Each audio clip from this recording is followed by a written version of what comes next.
I'm Trinity, and I'm doing a series of different videos where I want to talk about the different psychiatric medications that I have experience with since I've taken so many of them. I have a lot to say on the subject.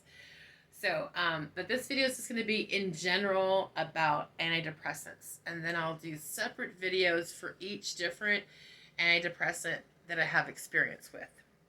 So, in general, I want to say that my experience with antidepressants is the two major side effects is that I want to talk about is the numbing and like the zombifying effects. I remember when I first started taking medications and people would tell me like you're just not there, you're not all there. It's upsetting that you're like a zombie and we can't get through to you. I knew it would upset other people, but I felt at the time that I needed like that protection to just shut down. And that's, I think, really common for people that there's like, you feel like you're in this bubble where people can't hurt you. And that definitely, that needs to be said. But then I also have the perspective of seeing other family members and loved ones, people, friends, taking medication that made them a zombie. It's just like, oh no, that's the wrong antidepressant. Please take a different antidepressant because that one's making you way too much of a zombie. And it's like the light you used to shine is dimming, and it's hard to watch. And yeah, so I think I've seen it for that zombie effect from both sides, and feeling like a zombie myself, and kind of feeling safe in the protection of like I need to shut the world off to just survive. But then seeing other people go down that road and like, there's got to be a better way. So other side effects I really want to talk about. No one really talks about this. That just decreased sex drive. Now that could be an issue for some people. Sometimes maybe it might be a relief because our culture's a little bit oversexed, in my opinion. But anyhow, that's another conversation. But what I want to touch on here that people don't really mention is that in like psychiatric facilities and hospitals and residential care homes, there's a challenge, I think, for the staff to deal with clients that want to have sex. And because I've been in both a psychiatric hospital and in a residential care home, and that's definitely an issue.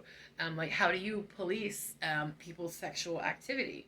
And so that takes me to, the place of, it's easier for the staff to just have patients on medication that kind of kills their sex drive.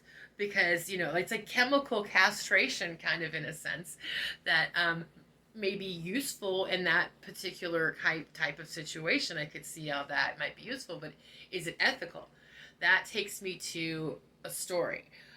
There was a homeless couple that have severe mental health issues. They were being interviewed, and they had 5 children that I think the first 2 were taken and put in foster care, but they gave the other ones away for an adoption. They even had like an open adoption with one of the children. But this couple was, severely mentally ill, using drugs. And I'm a little judgmental here, but maybe we might want to help this woman get on some birth control or something, because but like it's a huge ethical debate of like, if somebody is so severely mentally ill, do we have the right to take away their ability to procreate? Like, are we going to sterilize mentally ill people? And I don't want to be on that committee to decide like where's the line of who is so severely mentally ill that we need to take away their we need to sterilize them or restrict them from procreating.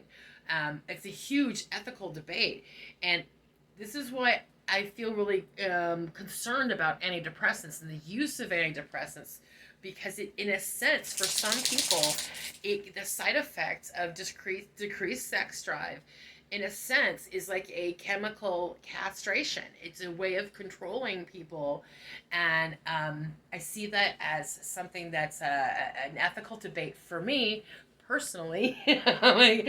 And yeah, it's something that should be more discussed, in my opinion. So I'll go in some more detail specifically about the different antidepressants that I've used and how they affected me in separate videos. Thanks for listening.